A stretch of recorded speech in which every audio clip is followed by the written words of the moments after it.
How to stop struggling. That's today's topic. Did you know there are only two reasons that we struggle?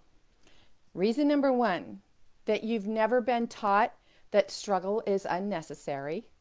And reason number two, that you were taught that struggle is unnecessary, but you forgot. And the reason that you forgot is because you didn't make it a daily practice. You didn't make it part of your lifestyle. You didn't create a lifestyle change around what you've learned. So let's take a look at this. Okay, so let's say that you were struggling with your health and you went to the gym and you worked with a coach and he or she taught you how to eat better, how to make wise food choices, how to move your body, how to keep your energy in flow. And it was great. For like 3 months, you were on it, man. You were like, yeah, I'm rocking my body. I'm rocking my health. Everything is fantastic.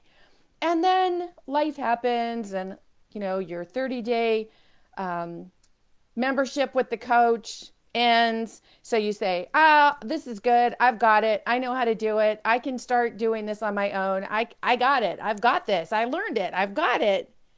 But then, about 2 weeks into the fourth month, you're kind of slacking off. There's no one pushing you. There's no one holding you accountable. So little by little, you forget what you were taught. Now, when you forget what you're taught, what happens? You slide back into your old habits. And then you say to yourself, oh my gosh, how did I get here? I was feeling on top of the world. But then what happens? Then you feel low levels of self, right? Low self-esteem, low self-worth, low self-love, low self-image, low self-confidence. Because your energy drips and dips and goes down and drops. And when your energy goes down, down, down, you don't have the motivation to do what you were doing when you were working with the coach. Now, does that mean that someone can't be successful in their goals if they're not working with a coach? Absolutely not. It does not mean that. But what it does mean is that when you learn how to step out of struggle, then you must apply what you've learned and create a daily practice around it. Now, the same holds true with your mindset. If you're struggling in whatever area of your life it is, whether it's financial, whether it's your health, whether it's your career, whether it's your relationships, wherever you're struggling, there are only two reasons that you're struggling. Number one, someone hasn't taught you that that struggle is unnecessary and that you could step out of that at any time and then shown you how. Or number two, that you have been shown, but you forgot. You put it into practice when you were working with someone, and then little by little, you started sliding back into your old habits. Now, old habits are sometimes called your comfort zone. I don't know why it's called your comfort zone, because nobody's comfortable there, right? If we were comfortable there, we wouldn't be striving to step out of it, to get rid of it, to let go of it. But that's what we call it, the comfort zone. So, what comfort zone are you in that's creating struggle for you? And did you know that with a simple shift of your mindset that you can step out of that struggle? No matter what it is, even if it feels so insurmountable, like, oh my gosh, no, Nancy, you don't get it. I'm watching your video, but you don't get my struggle. Well, let me tell you, I don't have to know your struggle, because it isn't a contest. It isn't like, oh, my struggle was worse than your struggle, or, ooh, you've had it way worse than me. Struggle is struggle.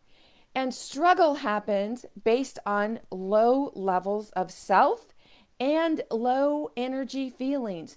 When you're feeling sad, guilty, frustrated, shameful, guilt, when you are feeling those feelings, you are going to have low levels of self. And then you are going to find yourself struggling because you're concentrating on these low level, energy level feelings. And that's what you're putting out into the universe. And that's what you're drawing back to you.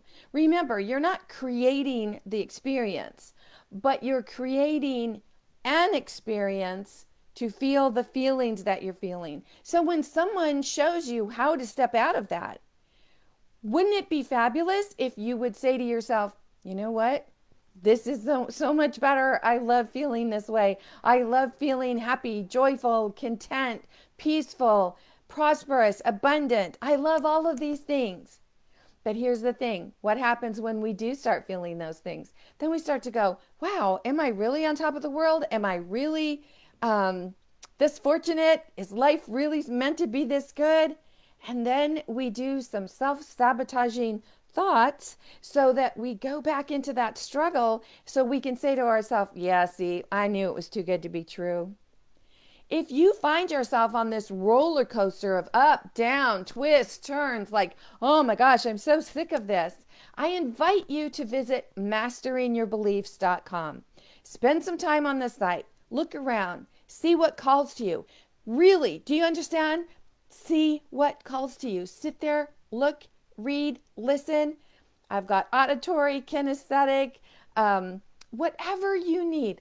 Sit there and look and say, what is calling to me? What is my struggle? What is the simple little shift that I can learn by visiting masteringyourbeliefs.com and step out of this struggle?